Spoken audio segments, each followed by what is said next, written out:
نحمده ونصلي ونسلم على رسوله الكريم اما بعد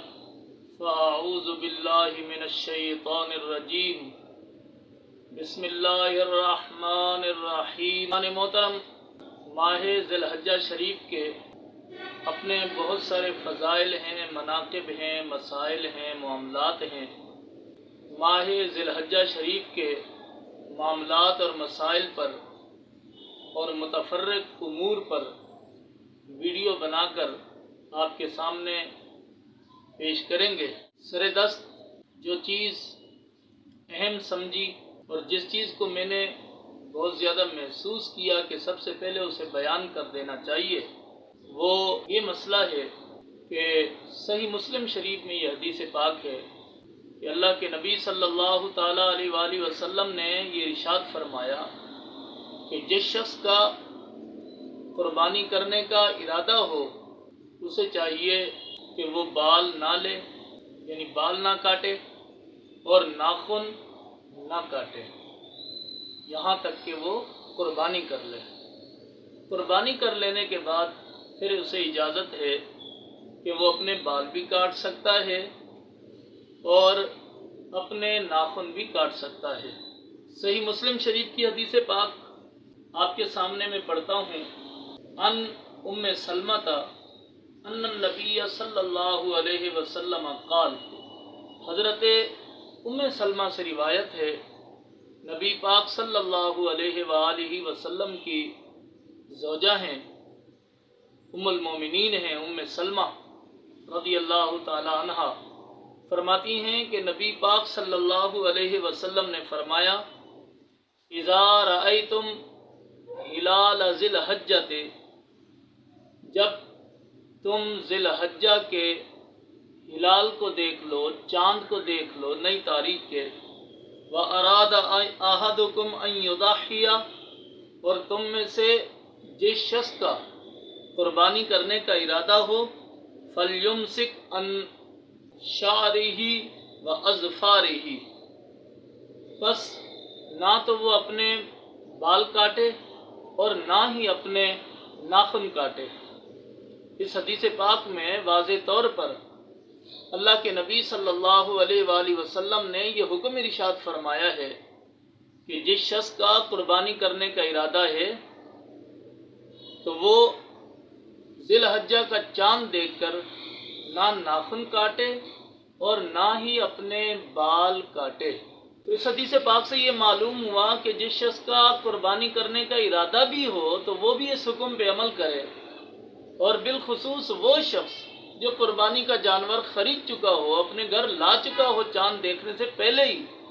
تو یقیناً اسے پہلے سے یہ ذہن بنا لینا چاہیے اور نبی پاک صلی اللہ علیہ وآلہ وسلم کے اس حدیث پاک پر عمل کرنے کی کوشش کرنی چاہیے۔ لیکن اس حدیث پاک پر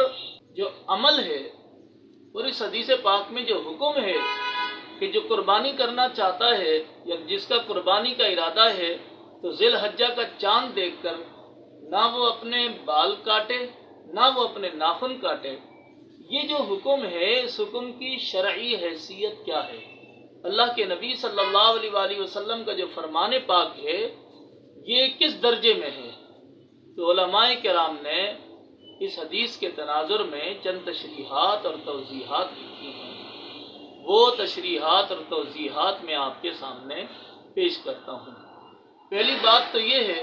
کہ اس حدیث پاک میں جو حکم ہے کہ وہ اپنے بال اور ناخن چھوڑ دے جب تک قربانی نہیں کر لیتا، جب اس کا قربانی کرنے کا ارادہ ہے تو بال نہ کاٹے، ناخن نہ کاٹے، چھوڑ دے یہاں تک کہ قربانی کر لے، تو یہ جو حکم ہے یہ فرض یا واجب نہیں ہے بلکہ یہ حکم مستحب ہے، اچھا ہے۔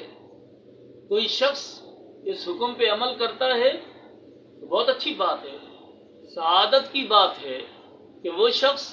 رسالت مآب صلی اللہ علیہ وآلہ وسلم کے ایک مشورے کو قبول کر رہا ہے۔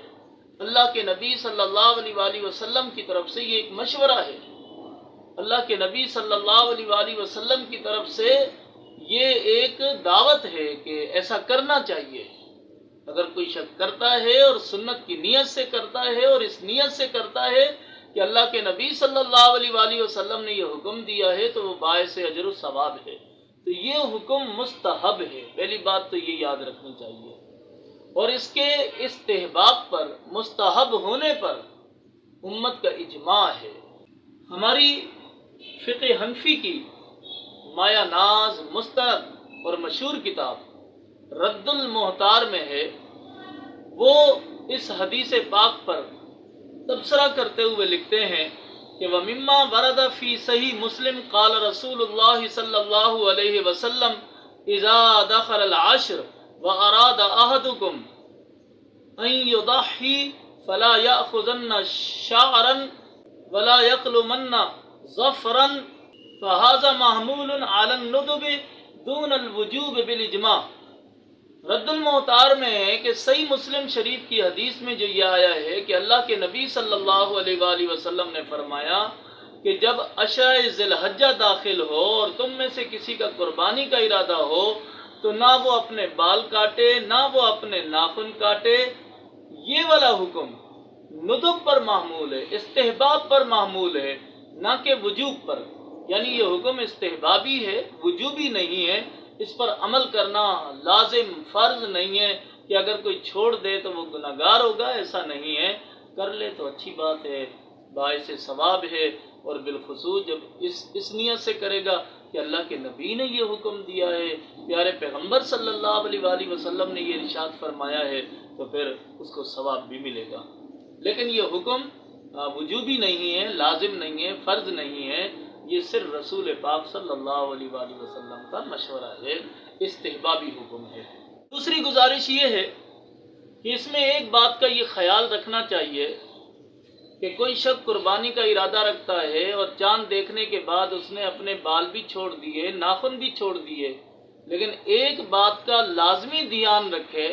کہ بال چھوڑنے کی صورت میں یا ناخن چھوڑنے کی صورت میں جو زیادہ سے زیادہ حد ہے یا مدت ہے 40 دن، وہ کراس نہ ہونے پائے۔ یعنی اگر اس عشرے میں کسی شخص نے بال چھوڑ دیے قربانی کی نیت سے، بال نہیں کاٹے اور ناخن نہیں کاٹے، لیکن بال نہ کاٹے ہوئے بالخصوص جو شرمگاہ کے بال ہیں یا ناخن نہ کاٹے ہوئے اسے 40 دن سے زیادہ کا عرصہ ہو گیا ہے، تو اب اس پر لازم ہے، فرض ہے کہ وہ اس عشرے میں پہلے بال کاٹے، ناخن تراشے، اپنی منہ زیر ناف کو صاف کرے۔ اگر وہ ایسا نہیں کرے گا، 40 دن سے زیادہ مدت گزر گئی، تو وہ شرعی طور پر مکروہ تحریمی کا مرتکب ہوگا اور گناہگار ہوگا۔ اللہ کے پیارے نبی صلی اللہ علیہ وآلہ وسلم نے ان چیزوں کے لیے، منہ زیر ناف ہوں، بغل کے بال ہوں، یا ناخن کا ترشوانا ہو یا مونچھوں کا کٹوانا ہو، ان چیزوں کے لیے اللہ کے نبی صلی اللہ علیہ وآلہ وسلم نے زیادہ سے زیادہ حد 40 دن کی مقرر فرمائی ہے، لہذا 40 دن کراس نہیں ہونے چاہیے۔ 40 دن سے پہلے پہلے یہ معاملہ نبٹ جاتا ہے تو پھر ٹھیک ہے۔ حضرت انس رضی اللہ تعالیٰ عنہ کی روایت ہے، صحیح مسلم شریف میں ہے، کہتے ہیں کہ وقت لنا رسول اللہ صلی اللہ علیہ وسلم فی قص الشارب وتقلیم الاظفار ونتف الابط وحلق العانت اللہ نترک اکثر من 40 لیلۃ۔ حضرت انس رضی اللہ تعالیٰ عنہ کہتے ہیں کہ رسول اللہ صلی اللہ علیہ وآلہ وسلم نے ہمارے لیے وقت مقرر کر دیا ناخنوں کے کاٹنے کا اور مونچھوں کے کاٹنے کا اور بغل کے بالوں کو اکھیڑنے کا اور شرمگاہ کے بالوں کو کاٹنے کا وقت مقرر کر دیا کہ ہم کسی بھی صورت میں 40 دن یا 40 راتوں سے زیادہ اسے نہ لے جائیں، یعنی 40 سے کم تو ہونا چاہیے، 40 یا 40 سے زیادہ نہیں ہونا چاہیے، یہ خیال رکھنا چاہیے۔ اس لیے اس بارے میں سب سے بہترین مشورہ یہ ہے کہ جس شخص کا قربانی کرنے کا ارادہ ہے اور وہ اللہ کے نبی صلی اللہ علیہ وسلم کی اس حدیث پاک پر عمل کرنا چاہتا ہے تو اسے چاہیے کہ جیسے آج کا دن ہے، اگر وہ جانور خرید چکا ہے یا اس کا جانور خرید کے لانے کا ارادہ ہے، قربانی کا ارادہ ہے، اور وہ رسالت مآب صلی اللہ علیہ وآلہ وسلم کے اس فرمان پہ عمل کرنا چاہتا ہے، تو پھر چاند نظر آنے سے پہلے وہ ناخن کاٹ لے، وہ مونچھیں ترشوا لے، وہ حلق کے بال صاف کرا لے، وہ منہ زیر ناف صاف کر لے، چاند دیکھنے سے پہلے یہ کام کر لے، اور پھر ان چیزوں کو چھوڑ دے یہاں تک کہ اپنی قربانی کرے۔ قربانی کرنے کے بعد پھر اسے اختیار ہے کہ وہ اپنے بالوں کو بھی صاف کر سکتا ہے اور دیگر احکامات شرعیہ پر عمل بھی کر سکتا ہے۔ اللہ تبارک و تعالی ہمیں شرعی دینی مسائل کو ان کی روح کے مطابق سننے، سیکھنے، سمجھنے اور عمل پیرا ہونے کی توفیق عطا فرمائے۔ وآخر دعوانا ان الحمد للہ رب العالمین۔